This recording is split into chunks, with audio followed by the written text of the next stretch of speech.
Buongiorno a tutti e benvenuti sul canale YouTube Sigfrido Mille Quadri. In questo video vi parlerò di un dipinto di Salvador Dalì, La persistenza della memoria, forse il quadro più celebre del surrealismo e uno dei più noti dell'intero Novecento. Come vedremo nel video, Dalì ha utilizzato il metodo paranoico critico da lui stesso teorizzato e che cercherò di spiegare. Buona visione. La persistenza della memoria è una delle opere più conosciute di Dalì e dell'intero surrealismo.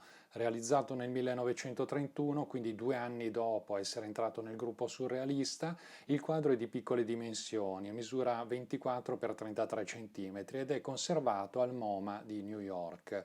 Il titolo originale del dipinto era Gli orologi molli e venne acquistato nel 1932 dal gallerista Julien Lévy, che diede al quadro un nuovo titolo, appunto La persistenza della memoria. L'opera venne poi venduta al MoMA nel 1934 per un prezzo modesto di $350. Il pittore stesso descrive in modo molto accurato la genesi del dipinto.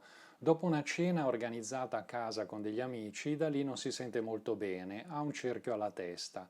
La comitiva sta per andare al cinema, ma Dalì non se la sente. Decide di restare a casa ed invita la moglie e musa, la celebre Gala che nella foto vediamo insieme al pittore, a seguire il gruppo. Il pittore a quel punto, rimasto solo, inizia a riflettere su del formaggio Camembert, un formaggio francese a pasta molle che vediamo nella foto, che aveva mangiato e che forse aveva contribuito a dargli questo senso di malessere. Da lì, dopo questo momento di riflessione delirante sulla mollezza del formaggio e prima di ritirarsi in camera da letto, passa nel suo atelier per dare un ultimo sguardo al quadro al quale stava lavorando in quei giorni. Il quadro era un piccolo paesaggio desolato, con le scogliere di Capo delle Croci, una zona posta all'estremità sud-orientale della Catalogna, poco lontano dal confine con la Francia, dove Dalì era cresciuto. Secondo Dalì, questo paesaggio, dove era presente anche un albero secco di ulivo, doveva fare da sfondo per un'idea che ancora non aveva trovato.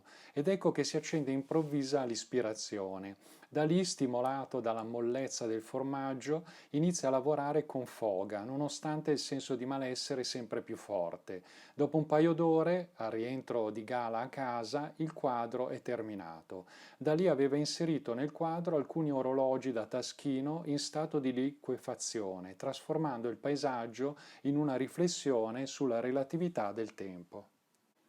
Proviamo ad analizzare il quadro nel suo complesso. In primo piano, sulla sinistra, vediamo un basamento a forma di parallelepipedo, sul quale è apposta anche la firma. Da questo parallelepipedo nasce un albero spoglio e secco che da lì stesso ci dice essere un ulivo. Più avanti osserviamo anche una strana lastra azzurra che pare riflettere il cielo. Il cielo è rappresentato al crepuscolo e da giallognolo sulla linea dell'orizzonte diventa via via di un azzurro più intenso. Questa lastra, che pare riflettere il cielo, sembra essere un'anticipazione dell'interesse di Dalì per il doppio e le figure multiple che maturerà alla fine degli anni 30. Sulla costa notiamo infine alcune formazioni rocciose che riprendono quelle tipiche della Catalogna che Dalì conosceva molto bene. Distesa a terra vediamo poi una stranissima forma organica che sembra adagiata parzialmente su dei sassi. Questa sorta di ameba è stata interpretata come un profilo umano. Qualcuno ha detto un autoritratto dello stesso Dalì.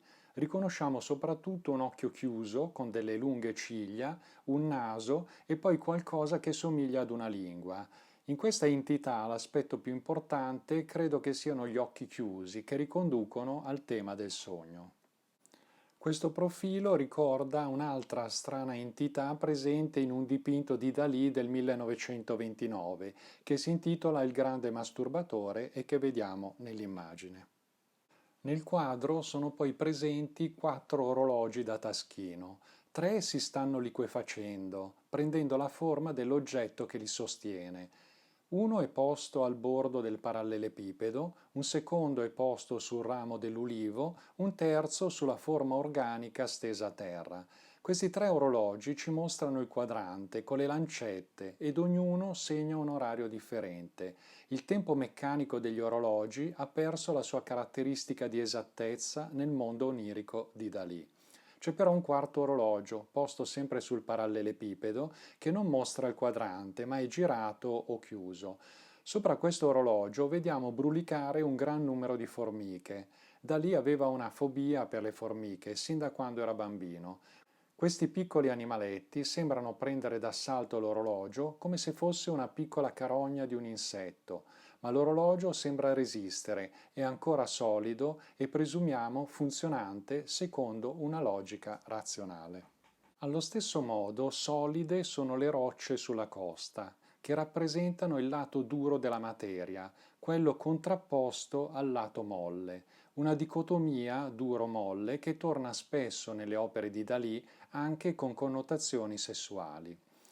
Le formiche che si muovono sull'orologio sono gli unici esseri viventi nel quadro, insieme ad una mosca che è posta sul quadrante dell'orologio posto sul parallelepipedo.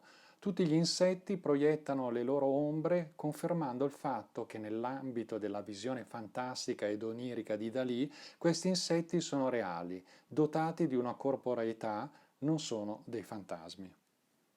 Gli orologi molli, dirà Dalì per spiegare il quadro, non sono altro che il camembert paranoico critico, molle, stravagante e unico dello spazio-tempo.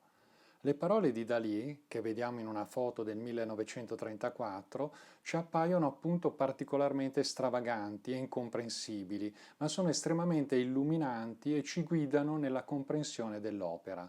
Nella frase di Dalì è racchiusa la modalità creativa utilizzata dall'artista, il metodo paranoico critico ed il tema affrontato nel quadro, lo spazio-tempo. Per questo la persistenza della memoria è un capolavoro, perché è un perfetto esempio di applicazione del metodo surrealista ed una rappresentazione di uno dei problemi chiave della riflessione scientifica e psicanalitica del Novecento, lo spazio-tempo.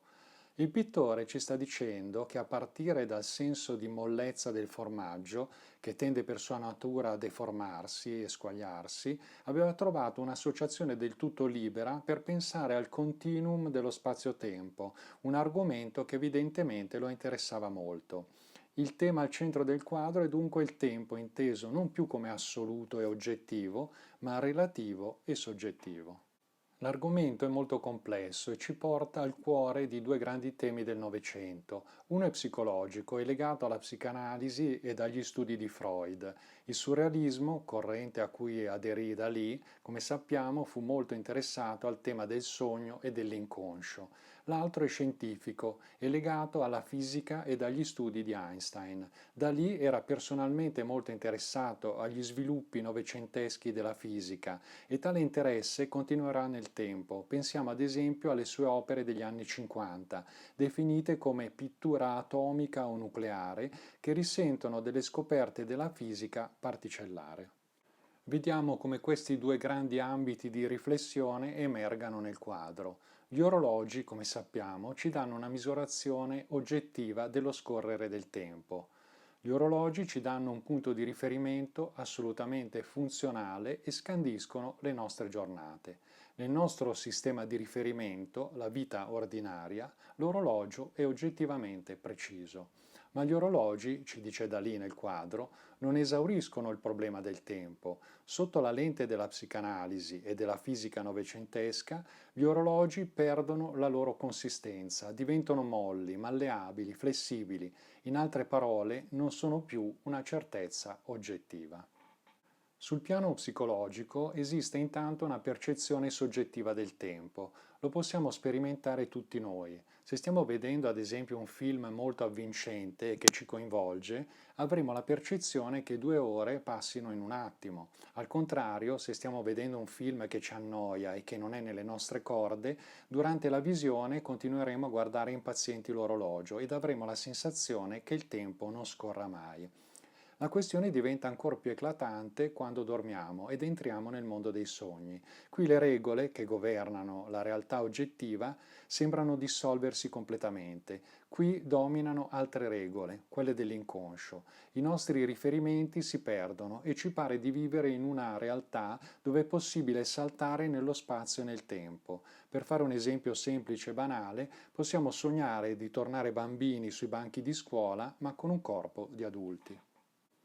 Sul piano della fisica moderna la questione è molto interessante perché mette in crisi le nostre certezze, la nostra visione del mondo. Da lì, non a caso, utilizza il termine spazio-tempo, introdotto dalla relatività teorizzata da Einstein. In precedenza le tre dimensioni dello spazio, altezza, larghezza e profondità, ed il tempo erano considerate separati dalla fisica.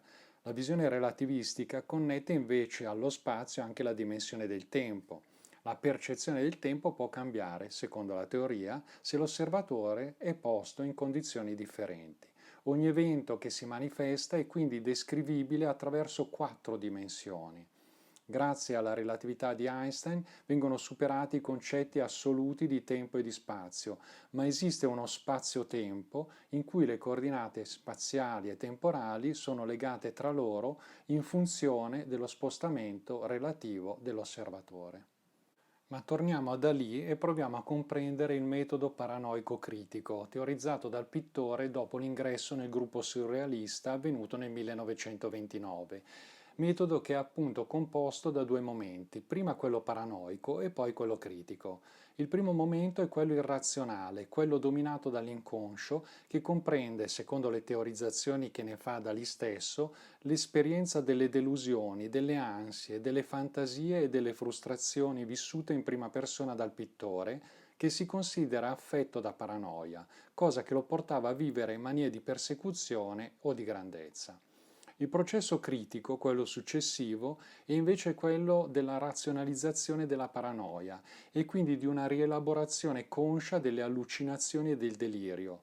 Gli stimoli, le visioni, le allucinazioni emerse dall'inconscio possono quindi diventare, attraverso la rielaborazione critica, delle immagini pittoriche.